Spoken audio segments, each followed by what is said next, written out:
Our second scripture reading today is the second person the second group that Jesus calls. This is the call of Levi, a tax collector. It says, after this, he went out and saw a tax collector named Levi sitting at the tax booth. And he said to him, "Follow me." And he got up, left everything, and followed him. Then Levi gave a great banquet for him in his house. And there was a large crowd of tax collectors and others sitting at the table with them. The Pharisees and their scribes were complaining to his disciples, saying, "Why do you eat and drink with tax collectors and sinners?" Jesus answered, "Those who are well have no need of a physician, but those who are sick. I have come to call not the righteous, but sinners to repentance." This is the word of the Lord. Thanks be. So we continue today with our sermon series, Modern Parables. And for those of you who have been here for the last month and a half or so, we've been taking a parable that Jesus told, and then we've been transposing it into a modern setting. And these stories that I'm telling you, they are fictional. They are based in real people and real events, but I'm changing things around to fit with the narrative of the story that Jesus was telling. Throughout Lent, though, which is what we're in right now, I'm going to be taking stories, narratives from Jesus' life, and then I'm going to transpose those into a modern setting. So each week, like today, I will tell you a story. I'm not going to tell you what that story means at the end of it. You simply have to take away whatever meaning you get from it is what you get. And hopefully you'll compare it to the narrative, and that will help illuminate some of the meaning for you as to what the story is about. You may have noticed every week when we start our modern parables that we have this interesting graphic up here. Have you noticed that before? Okay. I'm sure some of you are wondering, what is that all about? Well, if you are here, I just want to let you know that this actually has to do with the Easter sermon for this year. And so when you come on Easter, I expect all of you to be here and smile on your face, you will understand what this little graphic here is all about that I think really encompasses what our modern parables are going for. So, just a little teaser for the end of Lent when we go through the cross and to Easter. So, today, our story starts in 2012 in the small little town of Jian, China. Jian is notable for no other reason than it is found on the Yalu River. Now, for those of you who are not familiar with the Yalu River, it is the natural barrier that separates China from North Korea. Because those people who live in North Korea live under such oppressive circumstances, many of them are trying to flee from North Korea, to get out, because they don't want to be under the situation that is imposed on them by their dictator, Kim Jong-un. And because of this, the North Korean army must tirelessly monitor the banks of the Yalu River to prevent people from fleeing and going across the river into China. Now, Jian is one of many little small towns that dot this river. And what happens is that when people get to the other side, they will often congregate in these towns. You see, for the last 20 years, Christians through churches have been trying to help North Koreans get out of their situation and flee in to East Asia. And when they began doing this, initially, many of them thought, well, the easiest way to go is to go south into South Korea, right? They're Koreans, they speak Korean, you go south. But the border between North and South Korea is so heavily guarded and so well armed on both sides that trying to cross there would result in you getting shot. So they figured, hey, let's go north to the Yalu River. And that is where they focused most of their attention. Now, getting across the Yalu River is not exactly very easy to do. Because it's not like you can just, oh, there's the bank and I can swim across and I'm done. It doesn't work that way. The way it works is that North Korea has created an electrified barbed wire fence all the way across this in most places. And so you can try to get across if you can get through the barbed wire fence, and if you can avoid the soldiers who are there to monitor and make sure that you don't go across. And some people can do this. But the reality is that that's not the best way to go, because if you do that on your own, once you're on the other side in China, you're truly on your own. most people prefer to use smugglers, people who can get them to the other side and who have a network of friends that will help them get from China into East Asia. And so many of the people who do this, like the man who we're going to talk about today, the man who we're going to focus on, his name is Min Sung. And Min Sung, he chose to use a smuggler to get him into China. Now, the way that the smugglers do this is that they tend to have relationships with the guards and the soldiers who look between the bridges that connect North Korea with China. You see, China is North Korea's primary trade partner. And so there are ways to get in and across. So if you pay off those guards and those soldiers, and you let them on each side, you give them money, when they search the trucks that are going between, because these smugglers, they often pose as truck drivers carrying goods from one country to the next, they will know which barrels not to look in. And so, Min Sung, he was located at the bottom of a barrel of girls' dolls. And there was a false bottom right in here where he was crouched up and inside of that. But once Min Sung is in China, it's not like he's on friendly territory. You see, North Korea has a pact with China. And if they find anyone from North Korea who has escaped, they are to immediately deport them and send them back to North Korea.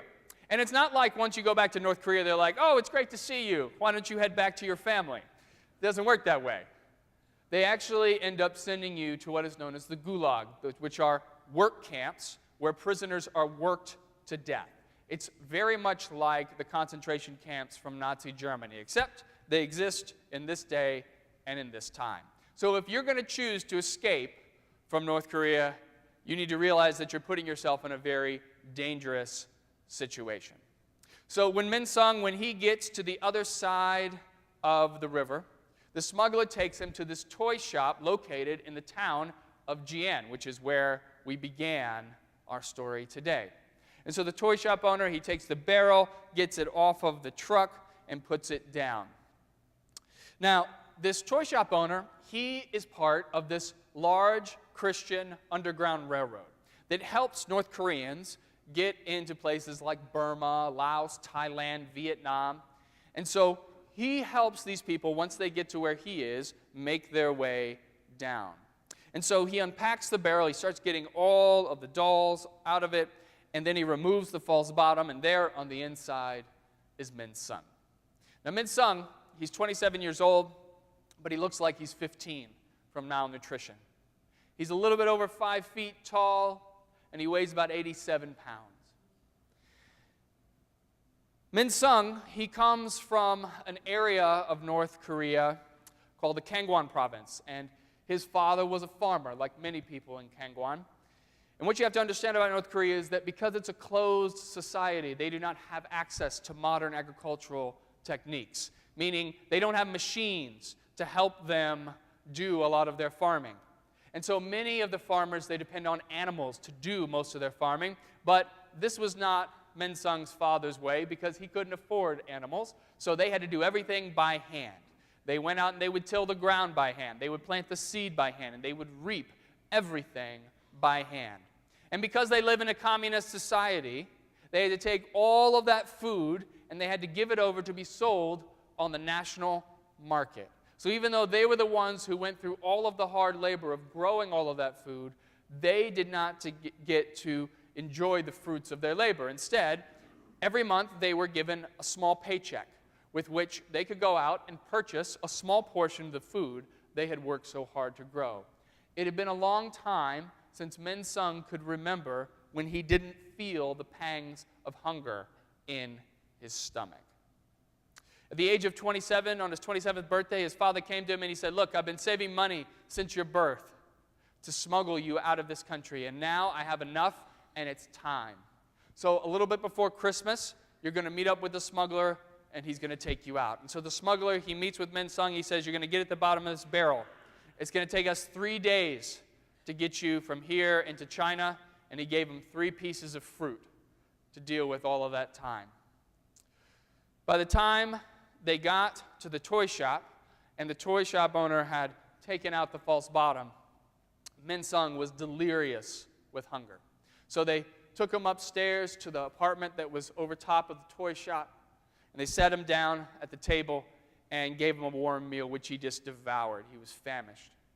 And then they took him into the back bedroom, and they went into the closet, and in the closet was a false wall, and they moved the false wall, and it led into another bedroom. And that is where he was going to be spending his time. And it was there that he met his roommate, a man by the name of Nam Lee, another refugee from North Korea. Now, Nam, he had once seen a pirated copy of a Bruce Lee movie, and because they had the last name, they went by the name Bruce. So he liked to be called Bruce. So the first thing that Min Sung noticed about Bruce is that he looked healthy.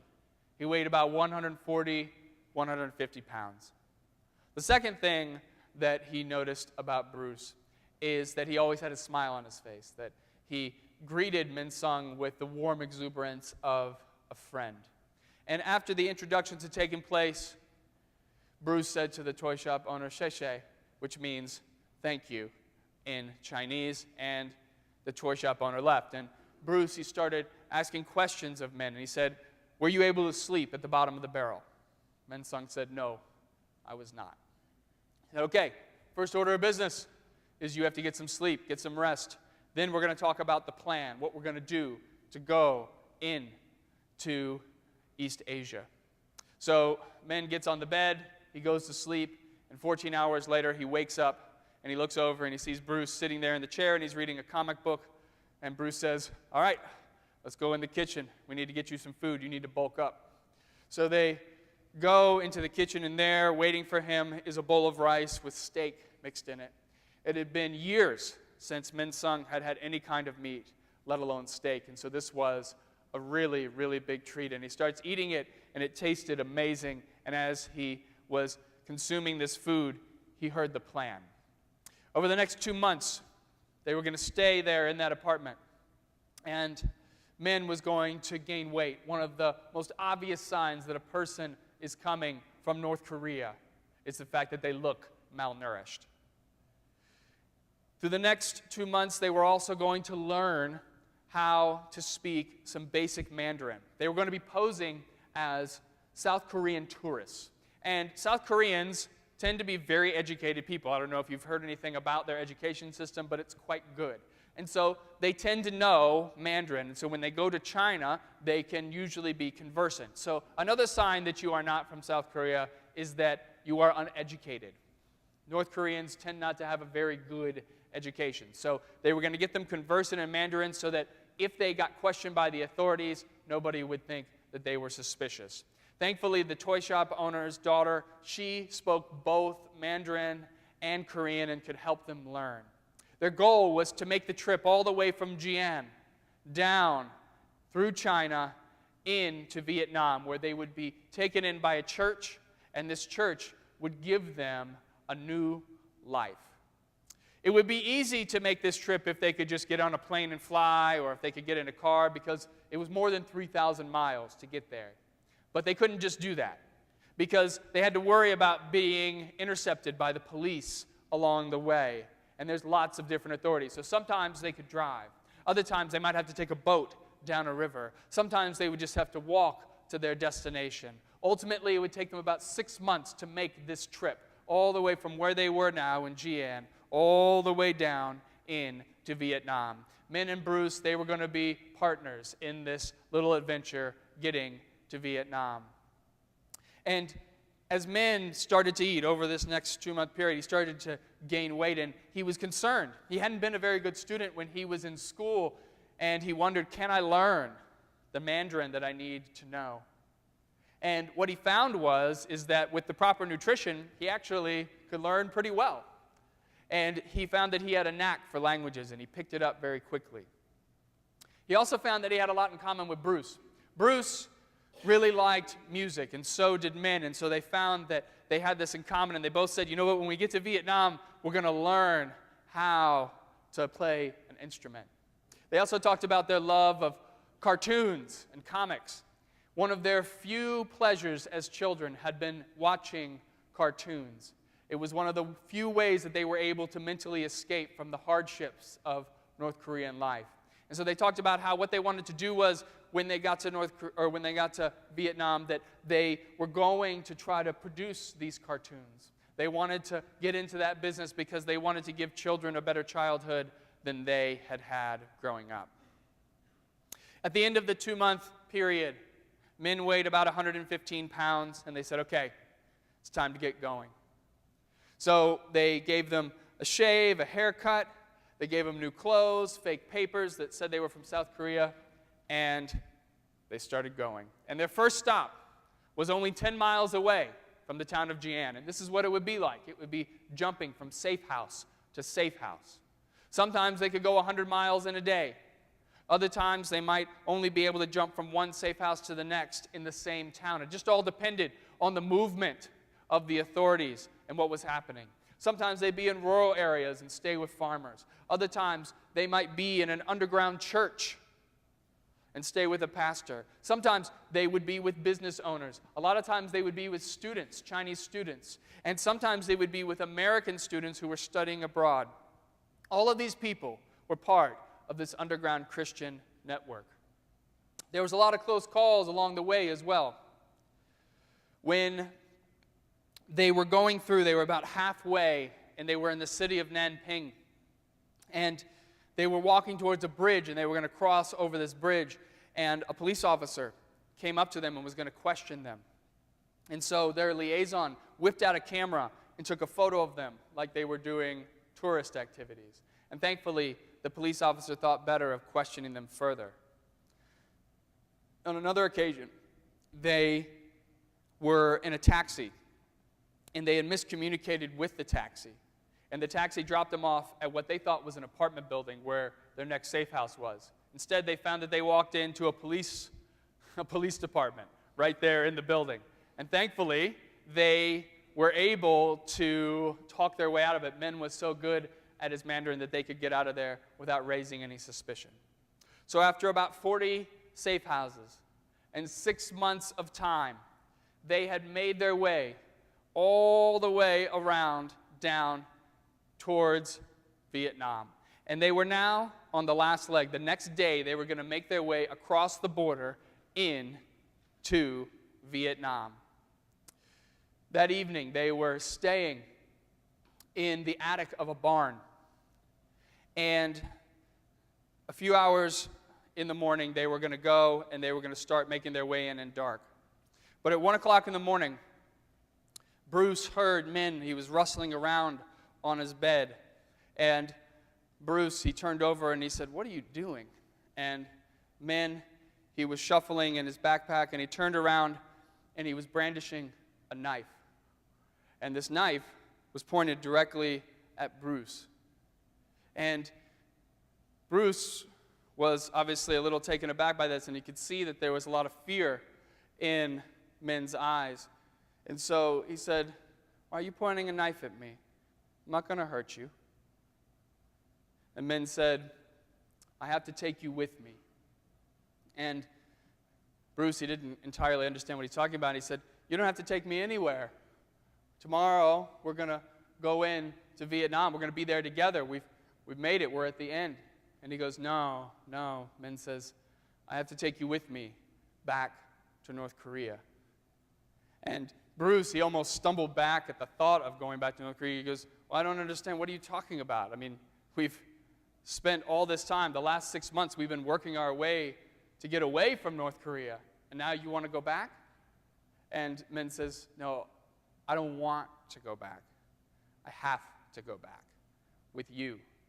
I'm a spy from the army, and I've been sent to infiltrate all the safe houses in this network so that the Chinese government can shut down this underground railroad. So I need to bring you back with me. I lied to you. My father, he didn't pay all that money to get me out. I've been training for this for a long time, and that's why I know Mandarin so well." And Bruce, he's looking at men, and he can hardly believe what he's hearing. And he says, "So after all this time, you're going to turn on your friend? You're going to turn me in? You know what's going to happen to me when you send me back there. You know what they're going to do to me. And men, he says, I didn't want to do any of this. They told me that if I didn't do this, that they would take my entire family and they would imprison them in the camps. You're the best friend I've ever had, and I don't want to turn you in. I don't want to have all these people who have helped us, these wonderful people, get arrested. But if I don't do this, if I don't take you with me, if I don't take you back and tell them all the information I have about the safe houses and where they're located, then they're going to take my family, they're going to put them in the gulag, and they're going to be worked to death. So I don't know what to do. And at this, man, he put the knife down and he just started to sob. He didn't know what to do. And Bruce, he came over and he sat down next to him and he put his arm around him. And he said, do you remember that cartoon we used to watch when we were a kid? The one with the bear and the rabbit? And how they always used to say, friends always stick together? He said, that's what we're going to do. He goes, I'm not going to abandon you. I'm not going to leave you behind. I'm going to help you. And so Bruce sat there for a minute and he started thinking. And he said, okay, here's what we're going to do. Tomorrow morning, we're going to go and you're going to turn me in to the authorities. And we're going to go back to North Korea. But under no circumstances can you tell them anything about the safe houses. If you compromise this network, then you're going to be hurting a lot more people than just your family. Nobody's going to be able to get out of North Korea, and every single person in this network is going to go to prison. So what this means is, you and I, we're going to the gulag together. But that's what true friendship is all about. We're going to suffer so that others might be free.